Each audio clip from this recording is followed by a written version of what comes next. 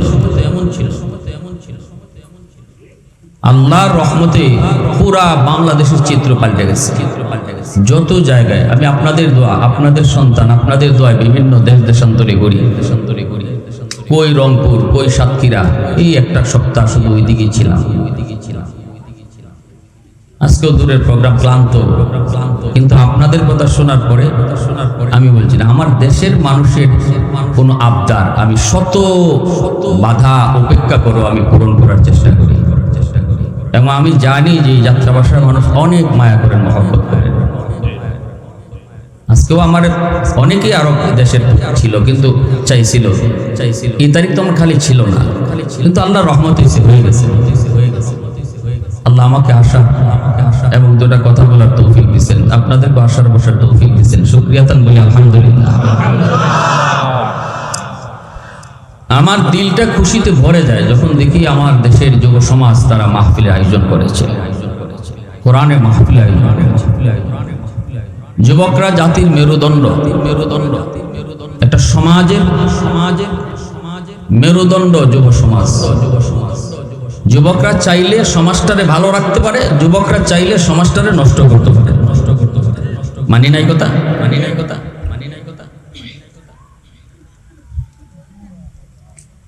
মুরব্বীদের দায়িত্ব হলো যুবকদেরকে পিছন থেকে ভালো পথ দেখানো। যুবকরা কিন্তু একত্রিত হইলে তারা কোনো না কোনো একটা কাজ করবেই। এটা যৌবনের চাহিদা। আপনারাও যারা এখানে মুরব্বী বসছেন, আপনাদেরও যৌবনকালে এরকম মন মানসিকতা ছিল। কারণ যৌবন কাল একটা পাগলা ঘোড়ার মতো। পাগলা ঘোড়া কোথাও আটকায় রাখা যায় না, সে দৌড় দিবে। ঠিক না? এটা দৌড় দেওয়া তার বৈশিষ্ট্য, এটা ঘোড়ার দোষ না।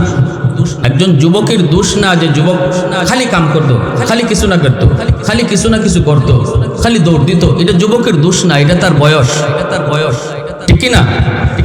তখন মুরব্বীদের দায়িত্ব হলো যুবকদেরকে পিছন থেকে বলা, বাবা এদিকে যেও না, দৌড় তো দিবা আমি জানি, তোমার দৌড় দেওয়ার বয়স, তবে এদিকে দৌড় দিও না, এদিকে দৌড়, খারাপ পথে যাও না, গানের দিকে যেও না, যাত্রার দিকে যেও না, জোয়ার আসরে যেও, নেশার আসরে যেও বাবা, ওই লাইনে হাঁটো, অমুকের সাথে চলো, এই কাজ করো। এটা হলো এলাকার মুরব্বীদের দায়িত্ব। আমরা যদি দায়িত্ব ঠিকমতো আদায় করি, আশা করা যায় আমাদের যুবকরা পথভ্রষ্ট হবে না, বেপথে যাবে না। আর আমরা যদি তাদের ভালো কাজে উৎসাহ না দিই, ওয়াজ মাহফিল করাইতেছে কত বড় ভালো কাজ, আমার ছেলে, আমার ভাতিজা, আমার ভাগনা, আমার নাতি, আমি যদি তার এই কাজে উৎসাহ না দিই, তাহলে সে আগামীতে এই কাজে আর উৎসাহ পাবে না, সে অন্যদিকে চিন্তা ভাবনা করবে। ঠিক না নি ভাই? হাসরের মাঠে কিন্তু এই যুবক যদি গানের দিকে যায়, এই যুবক যদি ভিন্ন পথে যায়, তখন কিন্তু এলাকার মুরব্বীদেরকেও দায়ী করবে। বলবে, আল্লাহ, আমি ওয়াজ মাহফিল করাইছিলাম, ভালো পথে চলতে চেয়েছিলাম, কিন্তু আমার এলাকার গার্ডিয়ান যারা ছিল তারা আমাকে সাপোর্ট করে নাই, যার কারণে আমি ভিন্ন পথে গেছি। আমি একাদশী না, এরাও দোষী। রব্বানা আতিহিম দিফাইনি মিনাল আযাব ওয়ালআনহুম লানান কাবীরা। আল্লাহ পরিষ্কার বলছেন, সমাজপতিরা তোমরা কিন্তু দায়ী। যুবকরা যদি পথভ্রষ্ট হয়, তোমাদের সন্তান, তোমাদের নাতি, তোমাদের ভাতিজা, তারা যদি ভিন্ন পথে যায়, মুরব্বীরা বাঁচতে পারবা না। এটা আল্লাহর কথা। কথাটা কার? এটা আল্লাহর কথা। যাই বাবা, কথা এই কথা।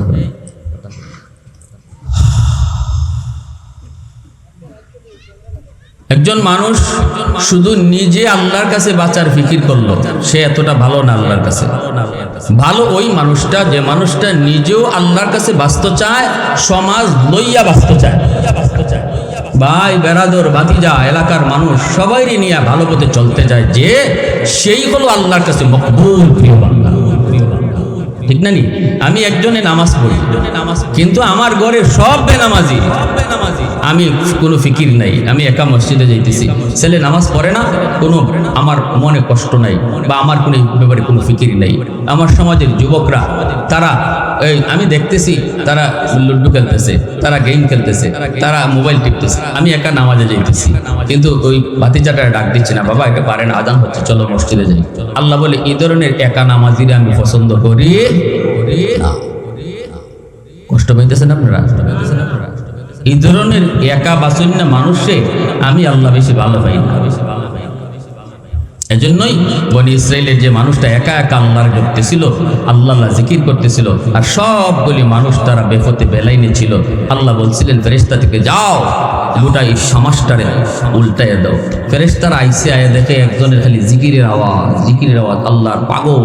ফেরেশতার আল্লাহ, কেমনে এই এলাকারে ধ্বংস করি? একজন তো মানুষ তো তোমার বহুত বড় আসে, সে শুধু জিকির করে। আল্লাহ বলে, অরে সহ উল্টাও। আল্লাহ কি কইছে শুনবেন? আল্লাহ কইছে তারের সহ উল্টাও, তারই জিকিরের আমার প্রয়োজন নেই। সে একা জিকির করতেছে, আর তার চারপাশে সবগুলি মানুষ আমি আল্লাহর সাথে যুদ্ধ করতেছে, অথচ তার দিলে কোনো কষ্ট নাই। এই জিকির আমার প্রয়োজন নাই, তারের সহ উল্টাও। তাহলে বলুন, এই ওয়াজ মাহফিলগুলো যে যুবকরা করায়, এটা প্রশংসার দাবিদার কিনা? খাজা মঈনুদ্দিন চিশতি রহমতুল্লাহ আলাইহি, খাজা উসমান হারুনি রহমতুল্লাহ আলাইহি, বয়স হয়ে গেছে। উসমান হারুনি কে? ভারতের বহুত বড় একজন বুজুর্গ, খাজা মঈনুদ্দিন চিশতির ফিসা। ছোট না বড়? উসমান হারুনি জানতেন মানুষ না। উসমান হারুনি নিজে আগুনে জাপ দিয়েছেন, আগুন তারে ফুরাইছে না। হিন্দুদের সাথে একরকম চ্যালেঞ্জের মুখে তিনি বলছেন যে না, আগুনের নিজস্ব কোনো ক্ষমতা নাই পুরাবার। আগুনের মালিক যদি ইশারা না দেয়, আগুনের ক্ষমতা নাই। যেমন ভাবে আমাদের বানিয়াচুঙ্গ মিয়াখালীর রঙ্গেলা মেসাব নাম শুনছেন না আপনারা? হ্যাঁ, বহুত বড় আল্লাহর ওলি আসলা না, জিন্দা ওলি রঙ্গিলা মেসাব নাম যে ছিল আমার নানা। আমি তো মনে করি খাতিয়ার শাহ, রঙ্গিলা মেসাব, এরকম বুজুর্গদের দোয়ার ওসিলায় আল্লাহ আমাকে আপনাদের সামনে বসার তৌফিক দিয়েছে। আমি যখন সিলেট কাতিয়া মাদ্রাসা থেকে আসলে পরে আম্মা বলতেন, বাবা এই একটা কয়ফল গাছের একটা কয়ফল পাকছে, তোমার নানারে দিয়ে আসো। আমি বাড়িতে আসলেই আম্মা আমার কিছু না কিছু দিয়া নানার কাছে পাঠাইতেন। তা আমি যাইতাম, আমার আম্মার ফুফা, আমি যাইতাম, যাই নানার কাছে বসতাম, এগুলা দিতাম, নানা মাথা হাত বুলাই দোয়া করতেন, খুব খুশি হতেন। তো আমরা তো এরকমও শুনছি, আমি দেখছি না, মুরব্বীরা কইছে পাশের ঘরে আগুন লাগছে, জ্বলতেছে পুরা ঘর, হুজুরের ঘরটা লাগা ঘর। মানুষ এসে বলতেছে, সবসময় মসজিদেই কাটাইতেন বেশিরভাগটাই, বলতেছে হুজুর আপনার পাশের ঘরে আগুন লাগছে, আপনি তাড়াতাড়ি ঘরে আসেন, আপনার মাল সামানা বাইর করা লাগবে। হুজুর বলতেছে আমি আগুনের মালিকের সাথে কথা কইতেছি। আওয়াজ আসতে কেন জোরে বলেন? এরাও মুসলমান আর আমরাও মুসলমান। চিন্তা করেন তাদের ঈমান আর আমাদের ঈমান। তিনি মসজিদে বয়া বলতেছেন আমি আগুনের মালিকের সাথে কথা কইতেছি। টেনশন করো না, টেনশন করো না, আগুনের কোনো ক্ষমতা নাই জ্বালাবার, মালিকের ইশারা পেলে জ্বালাবে, ইশারা পেলে জ্বালাবে। ঠিকই তিনি মসজিদেই বসা, বের হলেন না। এলাকার মানুষেরা হুজুর আমরা নিজের চোখে দেখছি হুজুরের ঘরের এই চাঙ্গের এই দিক দিয়ে আগুন ঢুকছে আর ওই দিক দিয়ে আগুন বের হইছে, ঘরের একটা সুতাও জ্বালাইছে, টিন টুন জ্বালাইবো দূরের কথা, এদিক দিয়ে আগুন ঢুকছে ঠিকই, ঢুকে ওই দিকে বের হয়ে গেছে। তাহলে আগুন কার কথা শুনে? একটু আওয়াজ দিয়ে বলেন কার? আল্লাহর কথা শুনে। সব কিছু আল্লাহ পাকের আদেশে চলে। আল্লাহর আদেশ পেলে আপনার ক্ষতি করবে, এর আগে করবে না। যদি আপনি আল্লাহর প্রিয় হন, আল্লাহর ইশারা থাকবে, তুই ক্ষতি করবি না, আমার বান্দা সে আমার প্রিয়, তার খেদমত কর। সুবহানাল্লাহ। উসমান হারুনি আগুনে ঝাঁপ দিছেন, ওরা তো ভয় পেয়ে অস্থির, দেখে যে না ইনি তো আগুনের ভিতরে বাচ্চা একটা কুলে নিয়ে এই বাচ্চার সাথে খেলাধুলা করতেছে, আগুনে উনারও জ্বালায় না, বাচ্চারাও জ্বালায় না। আবার আগুন থেকে আল্লাহু আকবার বলে লাফ দিয়ে বের হয়েছে। এখন হিন্দুরা বলতেছে হায় হায় এতদিন আমরা কার পূজা করলাম, আগুন রে খালি দেবতা কইলাম, এখন আগুনে যারে ভয় পায় সে তো বড় দেবতা। এখন পারেনি হিন্দুরা উনারে ভক্তি দেওয়া শুরু করছে, কারণ ওরা তো আসলে কত কোটি দেবতা যে হেরার আসিড এরা নিজেরাও হইতে পারে না, ঠিক না নি? বট গাছরাও দেবতা মানে, তুলসী গাছরাও মানে, গরুরেও মানে, গরুর লেদারেও মানে। তো অবাক কোনো কিছু দেখলেই তো ভগবান কইতে আর সময় লাগে না। এজন্য দেবতা বানাইতে বানাইতে 33 কোটি বাংলাদেশের মানুষ কই কোটি, 11-12 কোটি মানুষ, এরা দেব তো 33 কোটি। তেমন উসমান হারুনি লাঠি লই এখন এই আহমকের আহমক বল, আমি দেবতা না, আমি ভগবানও না, আমরা যে আগুন জ্বালাইছে না এটা আমার ক্রেডিট, বাহাদুরি না। আমি আগুনের মালিকের পূজা করি, আমি আগুনের মালিককে সেজদা দিই। তোমরাও যদি আগুনের মালিককে সেজদা দেও, আগুন তোমাদেরকেও জ্বালাবে না। এই কথা বলা মাত্রই সবগুলি উপস্থিত আগুন পূজারীরা কালেমা পড়ে মুসলমান হয়ে গেছে। আমার ভাইরা বন্ধুরা, যুবক সেই উসমান হারুনি রহমতুল্লাহি আলাইহি তিনি দুর্বল হয়ে পড়েছেন। মা বোনেরা একটু দিলটা নরম করে কথাগুলি বোঝার চেষ্টা করো।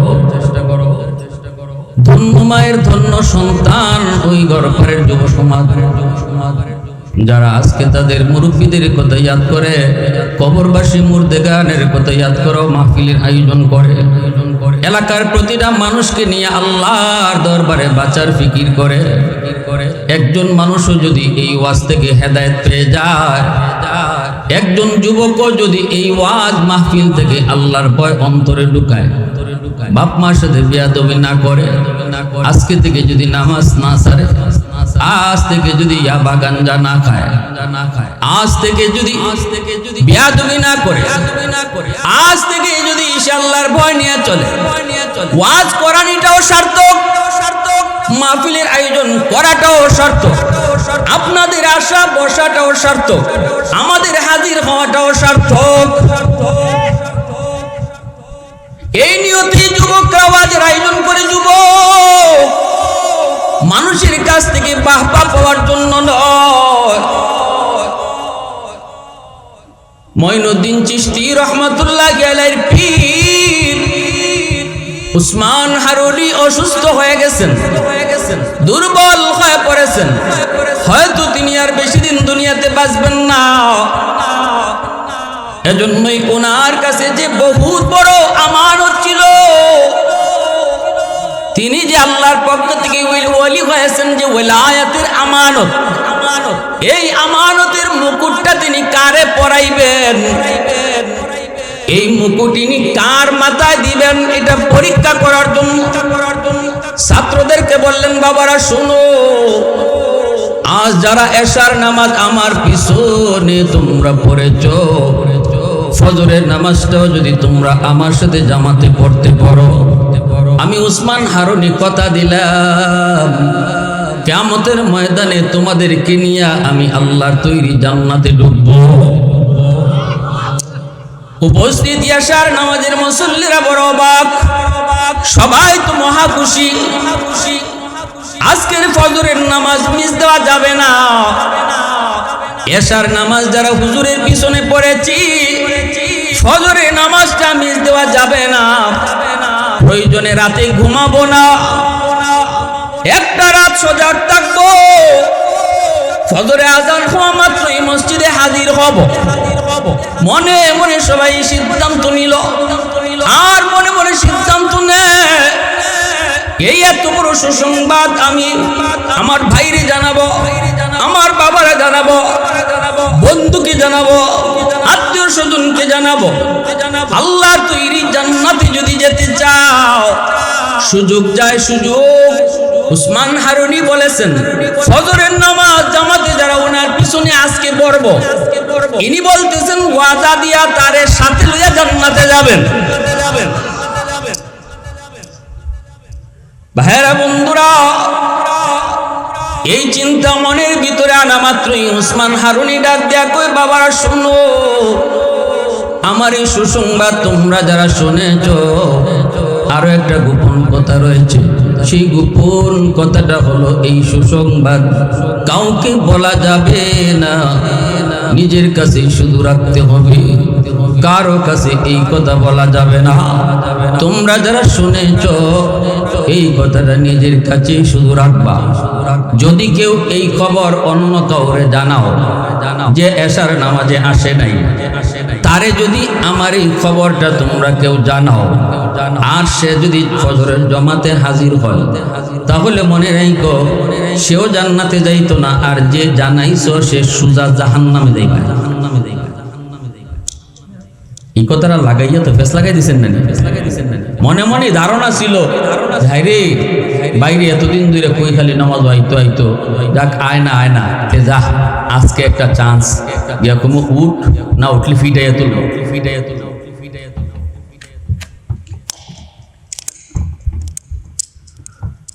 কিন্তু যেই মাত্র ইনি কইছেন এই খবর কিন্তু অত্যন্ত গোপন, এর ভিতরে রহস্য রয়েছে, কারো কাছে বলা যাবে না। যদি বলো যে কইবাই হে ওই জাহান্নামে যাইবা, জাহান্নামে যাইবা।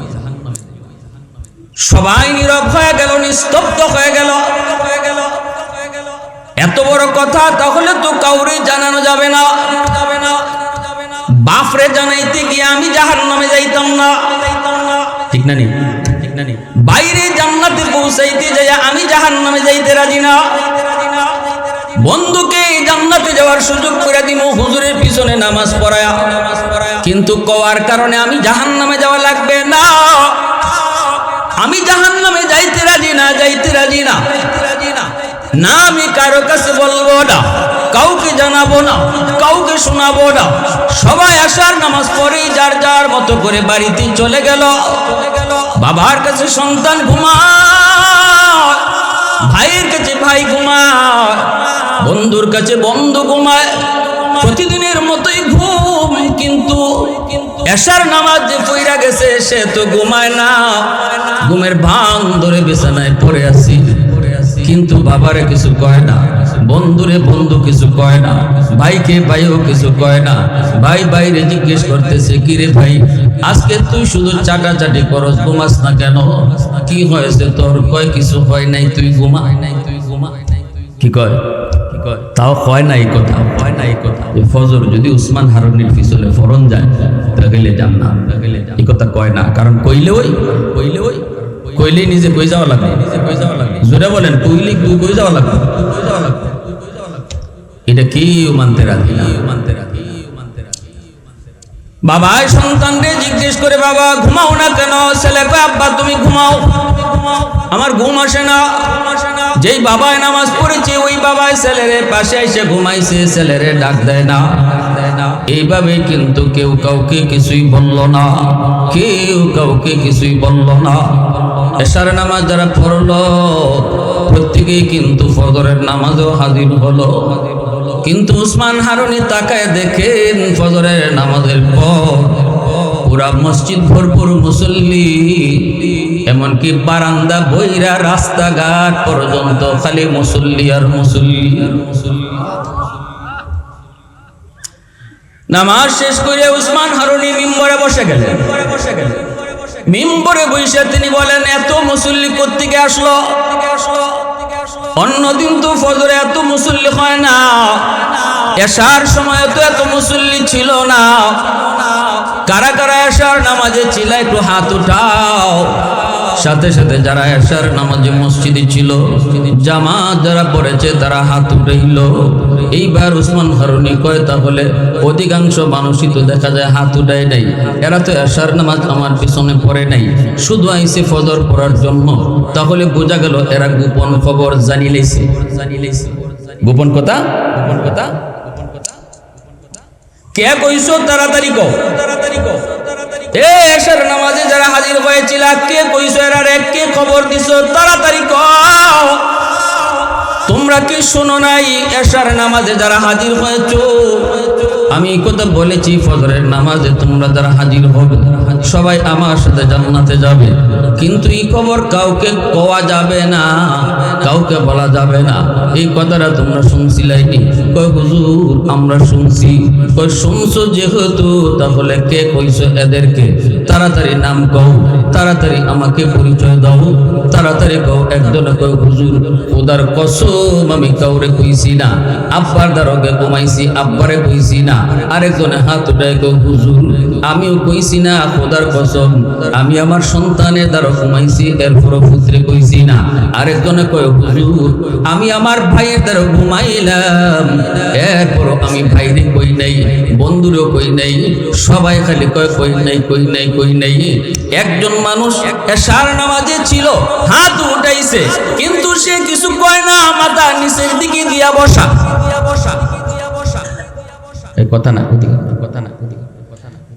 একজন মানুষ কথা কয় না, মাথা নিচের দিকে দিয়ে বসা।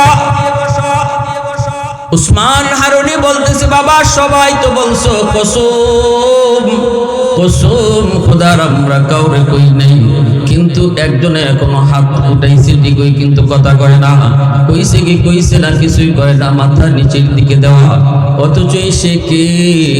ইনি হলো উসমান হারুনির সবচেয়ে প্রিয় ছাত্র, প্রিয় শাগরেদ, যার নাম হলো খাজা মঈনুদ্দিন চিশতি। মঈনুদ্দিন চিশতি রহমতুল্লাহ। যে মঈনুদ্দিন চিশতি রহমতুল্লাহ ভারতবর্ষে ওনার চেহারা দেখে 90,000 হিন্দু কালেমা পড়ে মুসলমান হয়ে গেছে। কয় হাজার? মারে যায় কইছিলেন, মা আজকের মাহফিলে আমার চেহারা দেখে 90,000 হিন্দু কালেমা পড়ে মুসলমান হয়ে গেছে। চেহারার মধ্যে এত নূর, এত প্রভাব, এত আসর, এত জাদু। আমার আপনার নবীর চেহারা দেখে অসংখ্য গণিত বেদিন বেঈমান কালেমা পড়ে মুসলমান হয়েছে। ঠিক না? নেই আল্লাহওয়ালা মানুষ কালো যদি হয়, তার চেহারার মধ্যে আল্লাহর পক্ষ থেকে একটা নূর থাকে, একটা আকর্ষণ থাকে। এটা হলো নূর। এটা সোনো পাউডার আমাকে অর্জন করা যায়। ঠিক না? হ্যাঁ হ্যাঁ, এটা পাউডারের গুণ না, এটা স্নোর গুণ না, এটা এটা এটা পার্লারের গুণ না। আল্লাহওয়ালা যারা হয়, আল্লাহর প্রিয় বান্দা হয়, যদি কালো হয় তার চেহারার মধ্যে একটা নূর থাকবে, চেহারার মধ্যে একটা আসর থাকবে। আমার নবী, মায়ার নবী, তিনি ইউসুফ নবীর মতো এত সুন্দর, এত সাদা ছিলেন না, কিন্তু নবীর চেহারার মধ্যে এমন আকর্ষণ ছিল